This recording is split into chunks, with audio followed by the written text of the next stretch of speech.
இந்த வீடியோவை ஸ்பான்சர் பண்ணுறது நம்ம genreview.online. நம்ம genreview.online வெப்சைட்லிங்க மொத்தம் 24 கேட்டகரிஸ் இருக்குது. ஒவ்வொரு கேட்டகரியில் ஏகப்பட்ட பொருட்கள் இருக்குங்க. நான் வந்து இப்போது சாம்பிளுக்கு ஒரே ஒரு பொருள் டிஸ்பிளே பண்ணிக்கிறேங்க. இந்த இமேஜ் முடிஞ்சோடனே வரும். அந்த இமேஜை பார்த்தோன்னே நல்ல சமுதாயத்தை உருவாக்க நல்ல ஒரு கண்டென்ட் வந்து இன்றைக்கி போட்டிருக்கிறேங்க. திருக்குறள் பற்றிய கண்டென்ட். வாங்க அந்த வீடியோக்குள்ளே போகலாம் நண்பர்களே.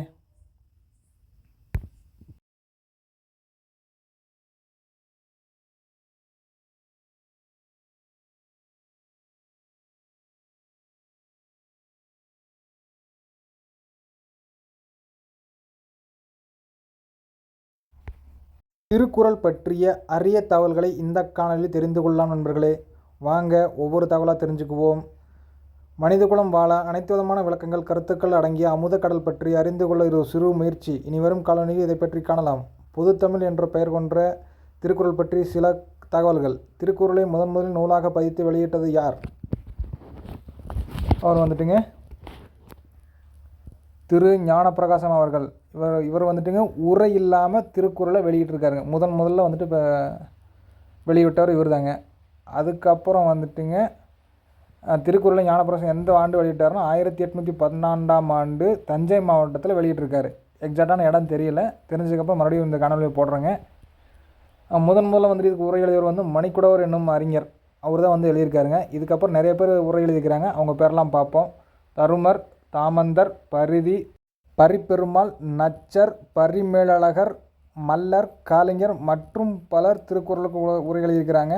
இவங்களை வந்துட்டு எப்பப்போ வெளியிட்டாங்க, என்ன ஆண்டில் வெளியிட்டிருக்காங்கன்னு சொல்லிட்டுங்க அடுத்த இமேஜில் காட்டலாங்க. அது வரைக்கும் நம்ம ஒவ்வொரு பேராக ஞாபகம் வச்சுக்குவோம். இவங்கெல்லாம் வந்துட்டு உரை எழுதியவங்களும் மிக முக்கியமான நபர்கள். அதனால தான் இவங்களை வந்து ஃபஸ்ட்டு 10 பேர்னு சொல்கிறாங்க. இப்போ அடுத்த இது பார்த்திங்கன்னா திருக்குறளில் உள்ள உரையாசிரியர்கள் 2ஆம் ஆயிரத்துக்கு முன் எழுதப்பட்ட திருக்குறளுக்கு கிபி 10ஆம் நூற்றாண்டு முதலே வந்துட்டுங்க இதுக்கு உரை எழுதிட்டு வர்றாங்க. அதில் வந்து ஒவ்வொருத்தரும் எப்போ எழுதியிருக்கான்னு பார்க்கலாங்க. மணிக்குடவர் கிபி 10ஆம் நூற்றாண்டு, காளிங்கர் கிபி 10-13ஆம் நூற்றாண்டு எழுதியிருக்காரு. பாரதியார் 10-13ஆம் நூற்றாண்டு எழுதியிருக்காருங்க. பரிப்பெருமாள் கிபி சுமார் 10 மற்றும் 13ஆம் நூற்றாண்டு கடையில் எழுதியிருக்காரு. பரிமேலழகர் கிபி 13ஆம் நூற்றாண்டு எழுதியிருக்காருங்க. காரிரத்ன கவிராயர் 1550 to 1575 எழுதியிருக்காருங்க. சுகாத்தியார் 1889 எழுதியிருக்காரு. வ.உ. சிதம்பரனார் 1935ங்க. திருவி கல்யாண சுந்தரனார் 1939ங்க. கி.ஆ.பொ. விஸ்வநாதம் அவர் எழுதின வருஷம் சரியாக கிடைக்கல. மு. வரதராசன் அவர் 1948 எழுதியிருக்காருங்க. இந்த மாதிரி உரை எழுதின முக்கியமான நபர்கள் மட்டும் எழுதியிருக்கிறாங்க. இதில் ஒரு சிலரோடது மட்டும்தான் நமக்கு இப்போ விளக்க உரையாக கிடச்சிட்ருக்குது. மீதி உள்ளவங்களெல்லாம் வந்துட்டு காலப்போக்கில் அழிஞ்சிட்டதாக கருதுகிறாங்க. இன்னும் வரலாற்று ஆய்வர்கள் வந்து அது சம்மந்தமான தகவல்களை தேடிட்டு இருக்கிறாங்க. அவங்க போடும்போது நான் உங்களுக்கு வந்து இதில் அப்டேட் பண்ணுறேங்க நண்பர்களே. இப்போ அடுத்து இன்னும் நிறைய பேர் இருக்கிறாங்க. அதுலேயும் வந்துட்டு தொகுத்து வழங்கனோட ஆண்டு பேர் இன்னும் இருக்குதுங்க. அதையும் நம்ம வாசிப்போம். இப்போ பாருங்கள். ரா. சாரங்கபாணி, தேப்பா மீனாட்சி சுந்தரம், வாசுபா மாணிக்கம், குன்றக்குடி அடிகளார், தமிழண்ணல், சாலமன் பாப்பாயா அவர் 1995 எழுதியிருக்காருங்க. ஆரூர் தாஸ் 2000 ஆண்டில் எழுதியிருக்காருங்க. ஆமா சாமி 2003 எழுதியிருக்காரு. காப்பா அரவணன் 2006 எழுதியிருக்காருங்க.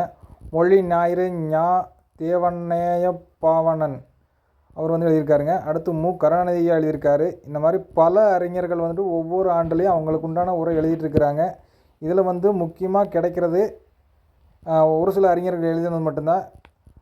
அது வந்துட்டு வருங்காலங்களில் கிடைக்கிறதுக்கான வாய்ப்புகள் இருக்குதுங்க. நீ அடுத்தடுத்து வந்து காணொலியில் நல்ல சமுதாயத்தை உருவாக்குறதுக்கு முயற்சி எடுக்கும் வகையில் நம்ம திருக்குறள் பற்றிய முக்கிய பதிவுகள் வரும். அதனால் தொடர்ந்து இந்த காணொலியோடு இணைந்திருப்போம். நன்றி நண்பர்களே.